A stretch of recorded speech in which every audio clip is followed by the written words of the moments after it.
We are veering ever so briefly from our series in Isaiah. And today, every year, we have an annual local church conference where the members gather together and we look at the budget and make sure. Now, this is great. It's accountability. There are churches with pastors that make crazy amounts of money and they own everything, not in the Wesleyan system. In the Wesleyan system, we have accountability, which means that the local church members get to look over the budget, they get a vote on it, they get a say, they get feedback. So every year we have an annual local church conference. Think of it like accountability. It's accountability. And every year, the annual local church conference is kind of long, and how many here love long meetings? If you love long meetings, raise your hand. None. We had one Matt in the back. That's great. Thanks, Matt, so much for your support. Love long meetings. And so if you don't enjoy Robert's Rules of Order, all in favor of worshiping now, say aye, aye. All opposed, no. Okay, right now you wouldn't do it with worship, obviously. But for these long meetings, what we decided to do this year is we decided to take the celebration part of the annual local church conference, the reports, and share it with you this morning. What has God been doing this last year? What has he been doing in this church? What's he been doing in our lives? And we want to share a little vision of where we want to go with you too. 2 words, monastic and indigenous, okay? You got to put your hats on. You got to think this morning a little bit to kick this off. I say that every week, right? Put your thinking hat on. Indigenous and monastic, 2 words I want you to know, okay? The first one, indigenous, is missionary. Think indigenous, missionary. Indigenous, go into a culture, spend time with the people, learn their language, figure out what they're about, indigenous. Monastic, think monastery, okay? So you don't have to close your eyes, but metaphorically, or with your eyes closed, think in your mind just a little bit, or theoretically, close your eyes and imagine a monastery. And imagine like this big building and all these monks walking around and they don't interact with the outside world at all. And imagine these monks, they have their own way of doing life, their own way of talking with each other. They raise their people up, talking like them, acting like them, thinking like them. The outside world is dirty and impure. Monastic, monastery. Okay, you got those in mind. Missionary lives with the people in the culture around them. Monastic, totally separate, own building, own place. I wish I could take this church, make it into a time machine. Well, that would just be cool in and of itself. But if I could make the church into a time machine and we could take off and go back in time and the whole front wall could turn into this view, this perspective of history. It'd be fun to go back and watch a number of events in history happen, some cool things. And if I could go back, 100 years, 200 years, 500 years, 1,000 years, go back and look at the early church. There are parts of the world where the early church completely lost its mission. There are parts in our world, when I was going through my master's degree, when I was in graduate school, we were doing some church history stuff, and it was amazing to me how parts of the world where the church just almost disappears over the course of, a few hundred years. They have all this influence, and then the influence dwindles off, and then finally, it's like in history, they're not even there in certain parts of the world. Why? One of my professors in a book that I read drilled down in on this, and he calls it monastic Christianity. Monastic, monastery. And what happens if we go all the way back in time, now as I say this, you're going to see this in our culture today. If you go all the way back in time, there are these Christians, and in the culture they're living, persecution begins to increase. And as persecution increases and it's less popular culture-wise to be a Christian, what happens is the Christians begin to gather together and they go, hey, this isn't fun. Why don't we gather all of our people and let's go out of the city and build our own little community? And in our own little community, we can have our own schools, we can have our own sporting events, we can have all of our own stuff. Let's get away from the city, build our big monster place, and in that little world, we can kind of separate from all the craziness of culture. And then what happens is they end up doing this successfully. It's fun to go out and build your walled garden and live inside of it and raise your people up to look like you, act like you, think like you, talk just like you. And the more that this happened, instead of changing culture, they abandoned it. Now listen, culture didn't change them, and they didn't change culture. They ran from it. And anywhere in history where this became the prominent means of doing Christianity, given a few hundred years, Christianity melts away and becomes culturally irrelevant. No duh. Now listen, monasteries aren't bad though. Out of monasteries, there's wonderful spiritual disciplines that emerge, phenomenal theology, great literature. Some of the best education in all of history emerged out of monasteries. Deep thinkers, brilliant minds, all gathering together, wrestling with things. But as they were increasing their knowledge about theology, philosophy, etc., as they were increasing their knowledge of that, they weren't doing so in culture, they were doing it apart from it. Now, even today, if you were to hop in a car in any major city, with the tension, Christianity's not so popular, nobody likes accountability, especially this objective idea of accountability that you find in the Bible with God. If you were to jump in a car and make your way out of town, the further you go out of town in most cities, you'll begin to find these big monster church monasteries where you can go there and you have your own school, you have your own sporting events, you have your social life is all there. You can live on that ground and not even know your neighbor's name that you live next to. You don't have to sit on the front porch. You just go to a social event at your monastery. You don't have to get to know the people in a sporting league because you just do the church versions of all the sporting leagues. You don't even have to know the other kids in your neighborhood. Kids don't. You just go and hang out with the other kids at your monastery school. Now listen, again, those aren't evil or bad or wrong, but any time in history that becomes the main way that Christianity is done, it is a precursor, historically speaking, to death for the Christian movement in a culture. But we love it because it's comfortable and it feels good and it's right. And it's easy to be with those people, and it makes sense. They look like us, act like us, talk like us, think like us. They're just like us, and I love it. And then you have another model of ministry that my professor historian talked about, and it was called indigenous Christianity. And in indigenous Christianity, he said, think like a missionary. I mean, imagine in your mind going overseas, like if you were called to be a missionary in Africa, and you don't go and just observe them from a distance, you go and live in the tribe with them. Oh, it's dangerous. You can go native. Your ideas are challenged. If your faith isn't strong, it's going to be pushed against because indigenous Christianity is way scarier than monastic run away from everything Christianity. It's scarier for your kids. It's scarier for you. You're going to see things that you don't like. You're going to be around things that you don't like. Indigenous Christianity is terrifying, so we all run from it. And like a missionary, imagine going in your mind into the heart of Africa and you live with these tribes people, you get to know their language, not just get to understand their words, but you understand why they laugh at the things they laugh at. You understand why they value the things that they value. This is dangerous.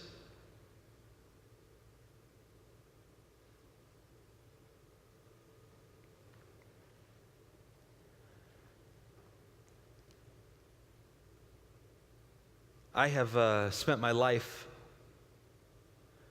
I did have a few years where I was pretty rebellious. I can talk more about that in the future.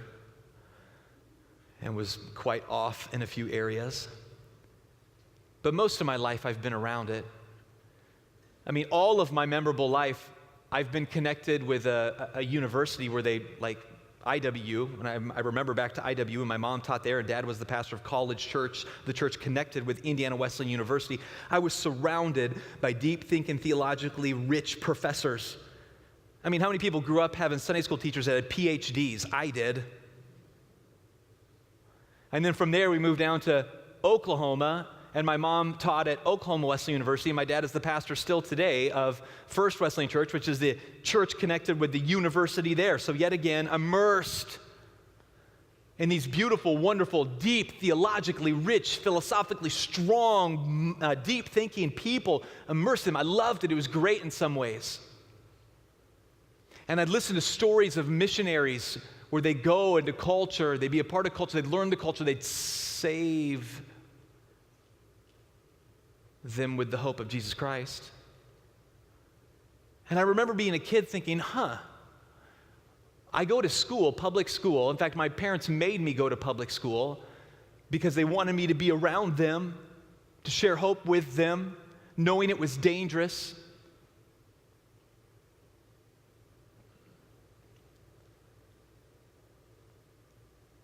When I moved here, one of my mentors, a guy that I really admire, Wayne Schmidt, Dr. Wayne Schmidt, planted a church, grew it, planted numerous churches. He's done all kinds of great things for the gospel. And he told me something that is burned, it's seared into my mind and heart. It seemed so contrary when I first heard it to what a pastor ought to hear or do. He said, Mike, you're not primarily called to the people in that church. You're called to empower the people in that church to be Jesus in their community. And that has to stay central to who you are, or you're going to get stuck. You're not called primarily to the people in this church. You're called to empower the people in this church to be Jesus in their community. And that has to stay your central objective, or you're going to get stuck. The moment the focus of the church moves inward and fear and scarcity begin to lead our faith, we are in danger.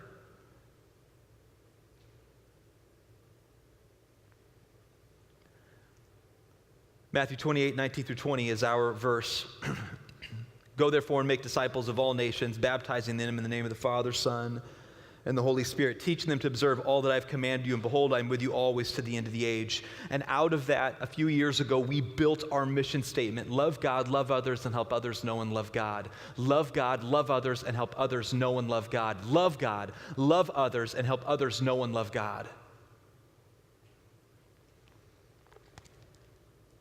With this central to who we are, these primary tenets of Matthew 18, 19 and 20, these primary tenets of this, 28, 18, 19, and 20, making disciples, find spiritually lost people. 2, baptizing them, teach them to believe in Jesus' ways. And 3, teach them to observe, showing people that the way of Jesus can truly transform you. I want to share with you a little bit of how God has worked in us as that has been our central mission. When we first moved here, a few years back, one of the earlier counts, because we really didn't keep good stats the first couple of weeks and months that we were here because it was so new, really didn't have many people on staff, but one of the earlier stats sheets that I found has 187 people in our ministries. That's not just people in a room, that's every child down the hall, that's people on campus, it could be kids meeting in the other room, whatever it might be, 187 total. So pregnant ladies, that was 1.5. 2 pregnant ladies is 3 people. 8 cockroaches equals 1 child. No, I don't know, right? And so we had this unofficial number, and then we also ran an off-campus service called Berkshire, and they ran about 40, 45 at the time. Looking at some of them around there. So our total campus was about that. That's what we had when we moved here. And then God started to change the vision. We didn't show up on a Sunday morning and go, what does everybody here like? What does everybody here want to do? What can we do to make this as comfortable and easy as we can for you? Instead, we walked in on Sunday morning and said, hey, God's called us. And like a soldier on the battlefield, we have a mission. And the greatest objective is not my pleasure, it's to fulfill the call of my commanding officer. And he's called us out, and this mission isn't to go and hurt, it's to go and show love and mercy and grace and proclaim the good news of Jesus Christ. Let's do this, missionally do this, and let me show you what's happened. This last week alone, so this isn't Easter, I'm not sharing with you our big Sundays. Now, I could easily pick one of those early ones and then line it up against the Easter Sunday morning and try to make us look really, really good. But let me just pick just last week. Garfield Park, brand new service that we started downtown to help the last, the lost, the least, those that are struggling in our culture. Garfield Park had 72 this last week. Brand new, didn't even exist. Kids service, So this is kids, not adults in here. Kids service just on this campus between 2 hours. That'd be a little overlap, but 113, both services combined. Retirement home services, we had one. Now we have a few of them. They ran 125 all combined last week. Sunday morning worship. Now this is just adults in the room in both services, just adults in the room. Last week alone, 360 just in this room alone. That's about 670 total worship environments. It doesn't include students that might have been in here, maybe weren't. I didn't even put that in there, man. How much God has moved in this place. Just this last year, we've seen 21 baptisms, infants, people being born, loves to be dedicated, 9 little new babies. I love that.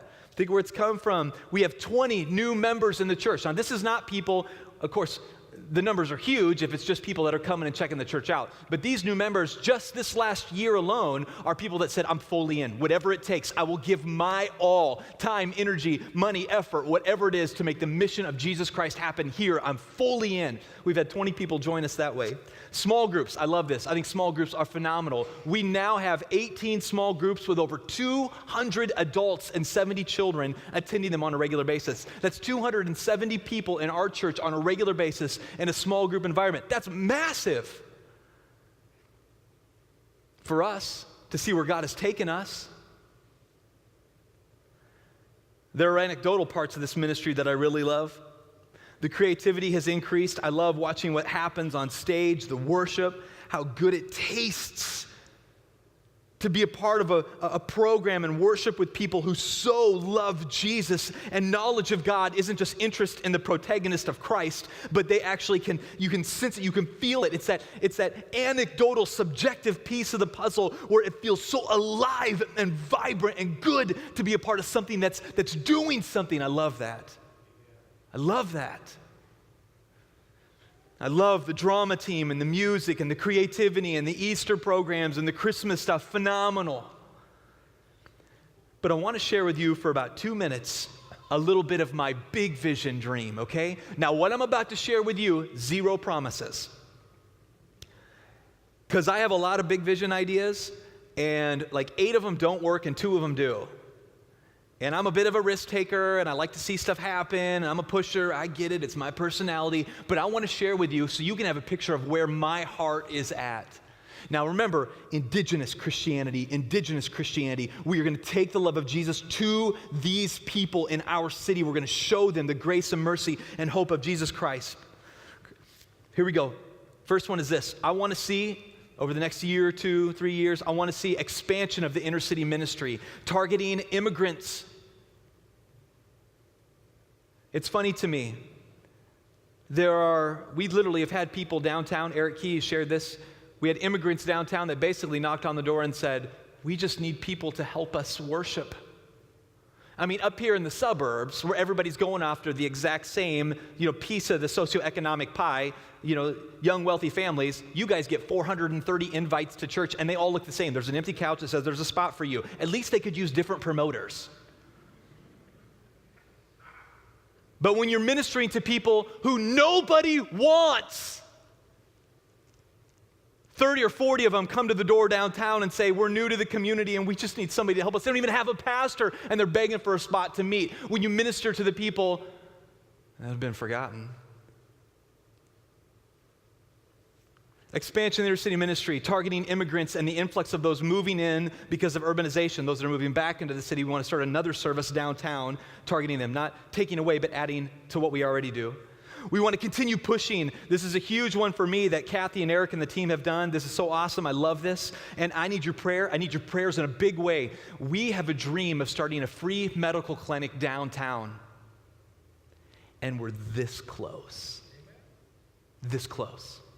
The rooms are being built. The area is being prepared. IU Health has stepped in and we've locked on with them trying to make all this happen.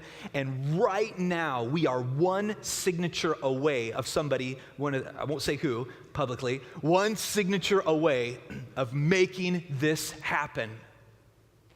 So pray. Yeah.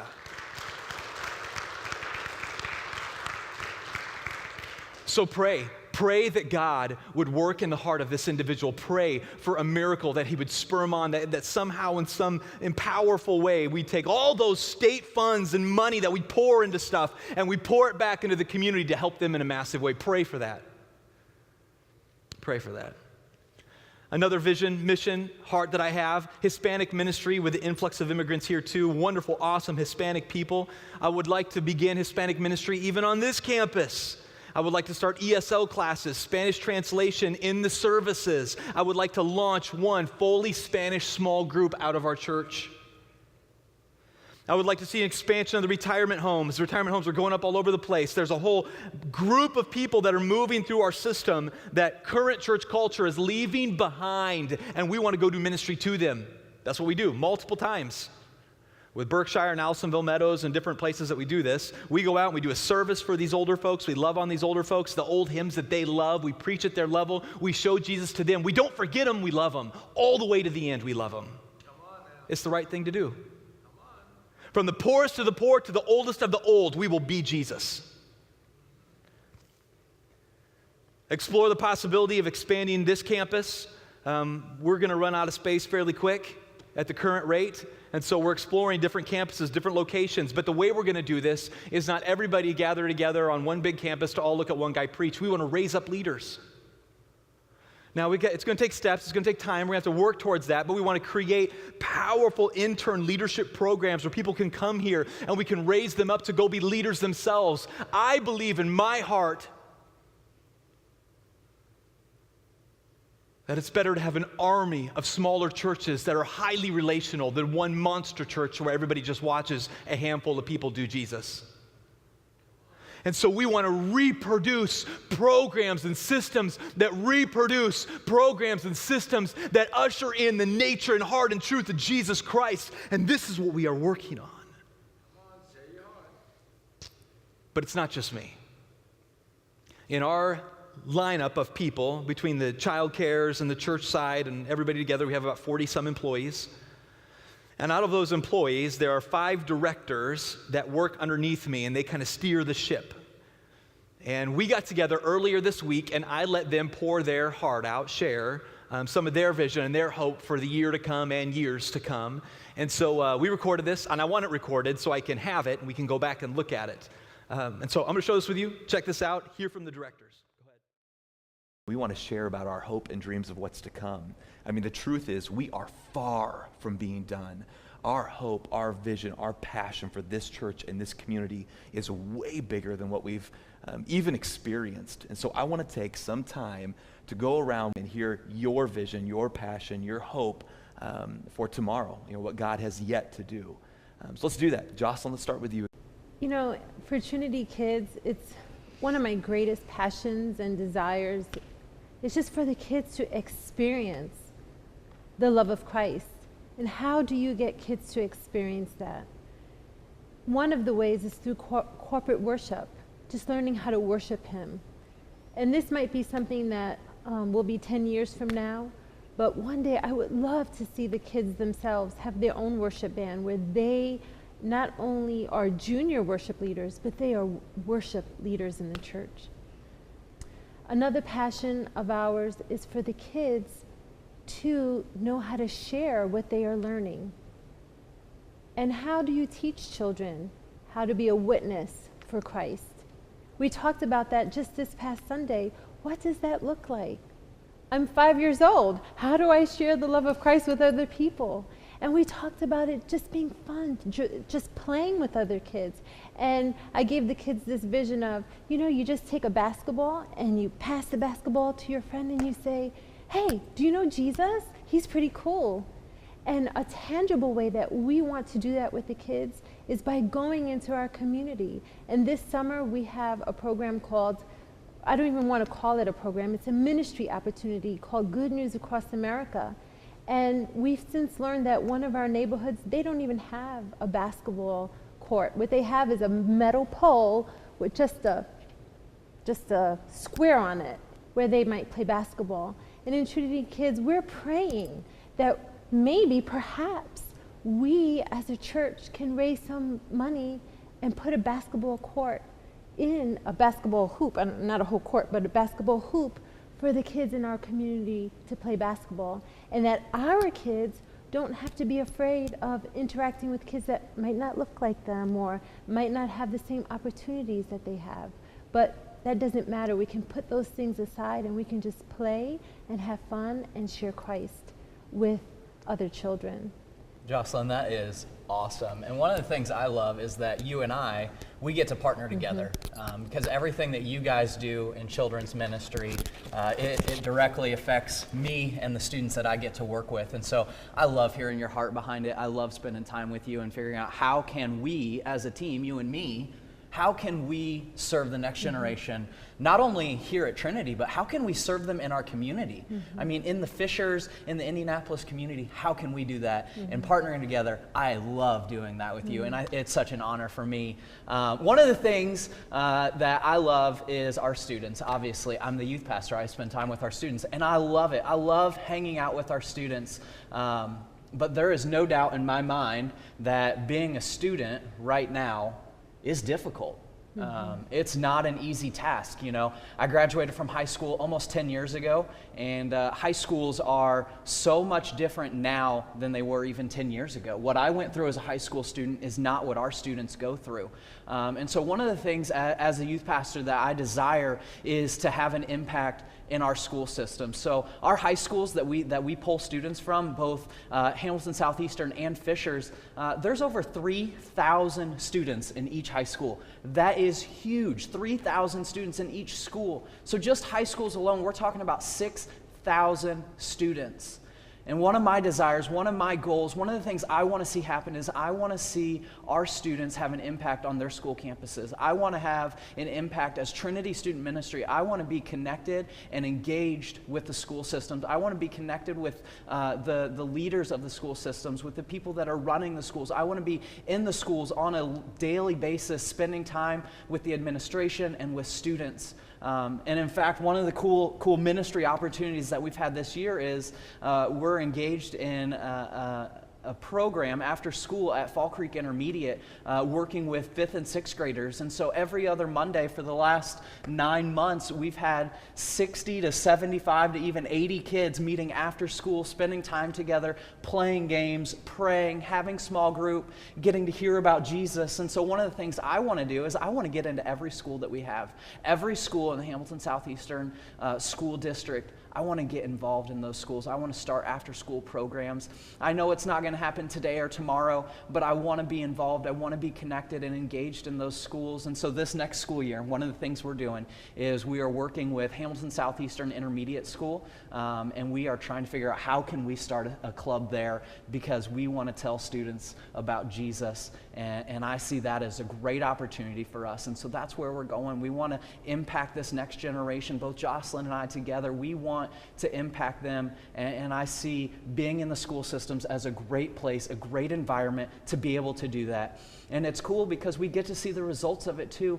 As we spend time with our students and we spend time with their friends, they're inviting their friends, they're getting connected, they're getting engaged with what we're doing here on site. So not only do we have an impact at the schools, but we're also making an impact here in our local church as well, which is incredible, and I love it. Thanks, Travis. And as part of congregational care, we want everyone to be connected, not only to our church, but into the community. And there's so many ways that can happen. We have lots of opportunities to be involved in volunteering in Trinity Kids, in student ministry, in our outreach programs. And the church office can certainly help coordinate all of that. We have lots of opportunities to minister to each other just in our care ministry meal. When somebody has been sick or had a newborn baby, we have a ministry that brings meals to our families to give that loving touch in a time of need. We have a visitation team ministry that you could also be involved in, and that visits people who are ill or in the hospital or anticipating surgery, and it's an opportunity to bring the love of Jesus to them at a sensitive time in their life. Upfront ministry is our ministry to greet and welcome people on a Sunday morning, and some of our other events that we have here at Trinity. And again, there's lots of opportunities there. And of course, our small groups, it's the primary way that you can really get to know other people in our church family and develop a relationship, not only with each other, but growing in Christ. And that's one of our primary reasons to have a ministry here at Trinity, is just to bring people together and to know Christ in an intimate way. You guys, that's incredible. I love hearing about what's yet to come. I mean, even when you look back in history, I mean, the early church was really primarily about community involvement and high relationships. And that's our future. I mean, our future is built on building dynamic relationships with people that are in our church and people that are in the community. And it's built on getting involved, making a difference in a tangible way where people can see, experience, and understand the love and grace of Jesus in a powerful, personal way. That's awesome. But it's not just in those areas. We have a couple other departments that are doing the exact same thing. So let's hear about your vision, your hope, and future too. Go ahead. Sure. So one of the things that I think symbolizes our vision in childcare of what those relationships look like is symbolized in that preschool song, Deep and Wide. And as I think about going forward, we really want to broaden our ministry. We want to reach out into the community and reach more children, more families, make a bigger impact. And we want to also do that in a way that's much deeper. So one of the things I'm really excited about going forward is more partnering with the church collaboratively in ministries, so that our childcare families don't just think of Trinity Church as the building down the road where they come for spring programs, but they see the church as volunteers that come into our preschool classrooms and share stories and help serve coffee and really extend the hand and the love of Jesus as they're serving. So yeah, as we go forward, I just am excited about all those opportunities. And another thing is that in our culture and society, early childhood education is something that's gaining momentum, finally recognizing how important it is to invest early in the lives of little ones and their development and education. And so as opportunities may increase for us to make childcare available to parts of the population that have not been able to traditionally provide that for their children, I'm excited about exploring and looking into ways that we can extend that service with the love of Jesus to reach more and more people for Christ. So there's a lot that's unknown, but it's excited to see how our Trinity Church people can be involved in helping us reach kids and families in Fishers and the whole Northeast Indiana area, and even into our inner city ministry as well.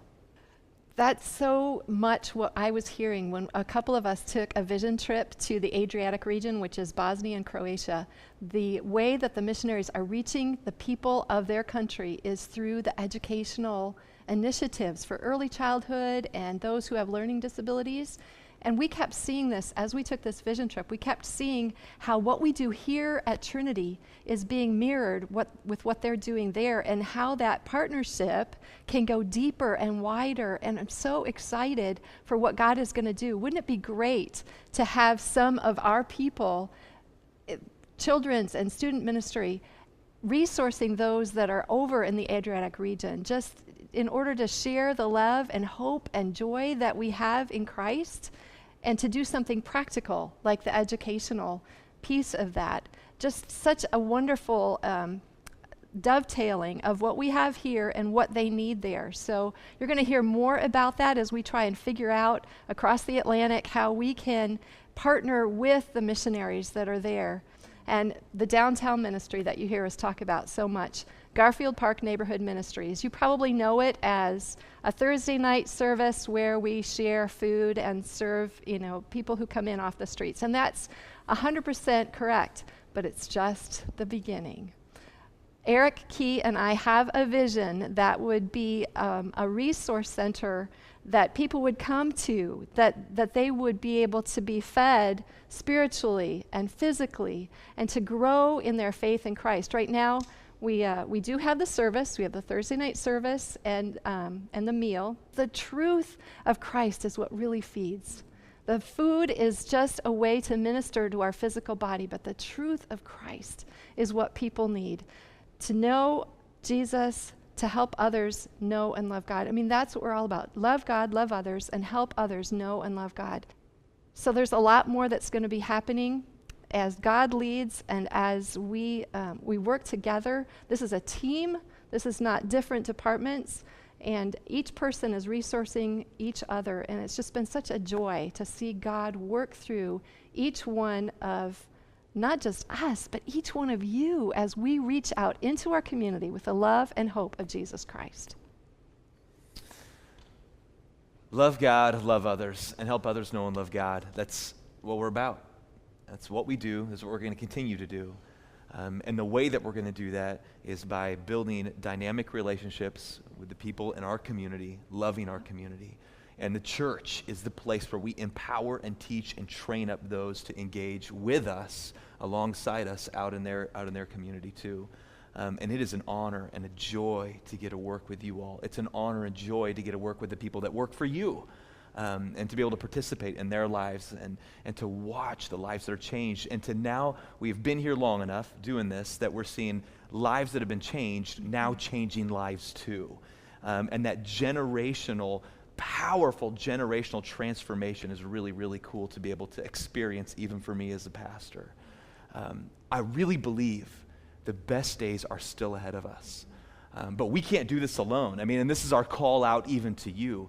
You've heard some of the vision. You've heard our passion for tomorrow. You've heard different places that you can get plugged in. And I want you to know we have a place for you. We have a place for you to engage and serve and make a difference.